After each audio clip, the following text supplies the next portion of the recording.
E aí, tudo bem? Meu nome é Gustavo Lino e hoje eu vou te contar a história da franquia do gorila mais famoso do mundo, o Donkey Kong.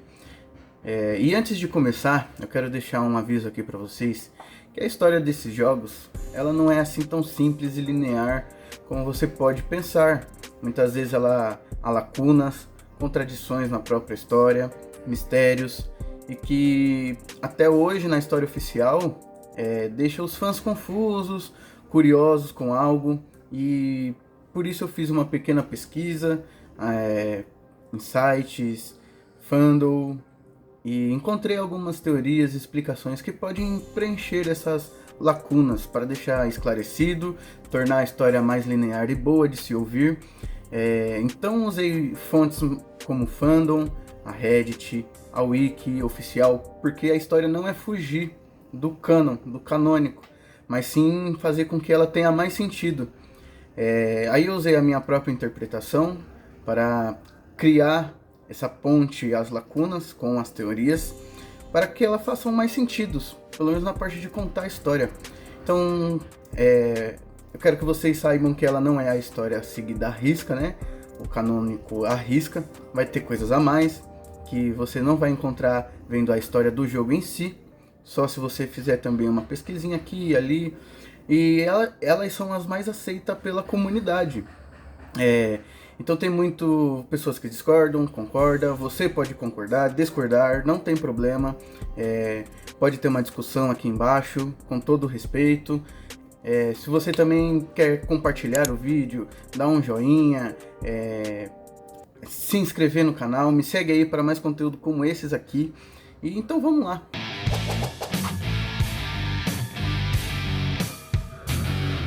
O primeiro jogo da franquia, ela lançou em 1981, com Donkey Kong, apenas isso no título.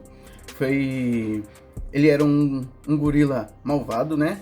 Primeiro jogo, que depois do jogo Donkey Kong Country 1 de 94, ele se tornou o Crank, então sendo o avô do Donkey Kong.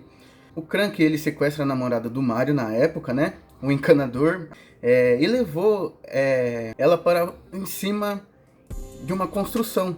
O nome dela era Pauline, ela não foi substituída, ela ainda aparece na franquia do Mario mais pra frente, porém o interesse amoroso dele mudou depois para a princesa Peach.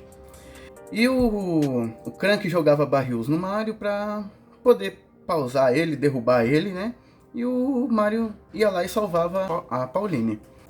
Em 92, foi lançado o jogo Donkey Kong Jr. E procurando as teorias tal, para ver quem era aquele Kong dentro da história, ele é como se ele fosse o pai do Donkey Kong principal. Isso não é explícito na franquia, mas a comunidade cita muito. Aquele jogo de 94, que é o primeiro Country do Super Nintendo, ele mudou basicamente toda a história da trilogia clássica, que é a dos anos 80. E ela teve uma reflexão, essa história anterior, dos anos 90. Foi a partir de 94 para frente.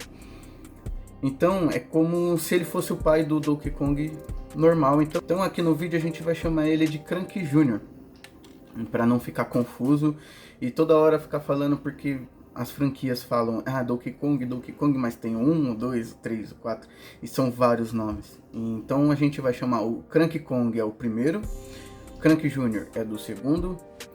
O Crank Kong, que é o pai do Crank Jr., ele foi capturado pelo Mario e foi colocado em uma jaula, como se fosse uma vingança do Mario pelo primeiro jogo. Crank Jr., ele vai atrás do pai dele, e aí ele, lá no jogo, ele sobe umas videiras, vai para um lado, vai para o outro, solta o seu pai das correntes e meio que acaba o jogo aí.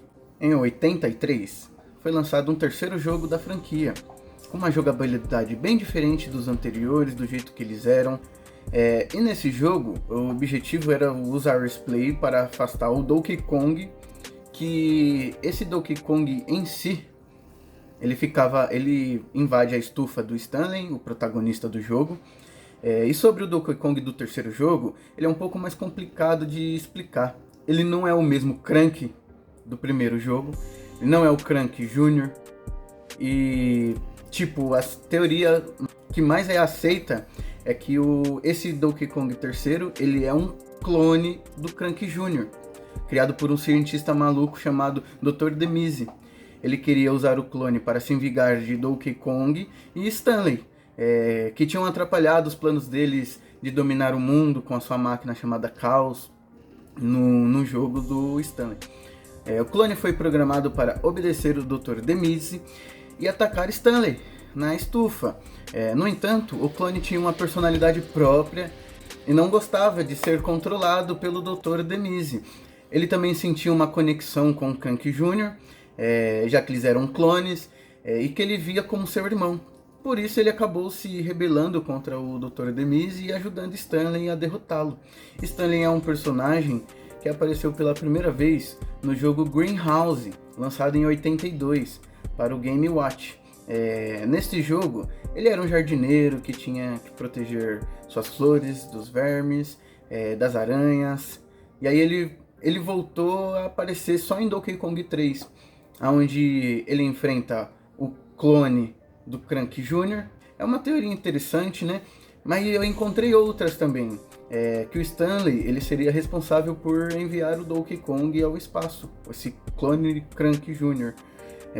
Ele é baseada em um jogo chamado Donkey Kong 3 Dai Gyokushi. Esse nome, depois do Donkey Kong 3, ele foi lançado pela Hudson Soft em 1984 para NEC, PC 8801 e outros computadores japoneses.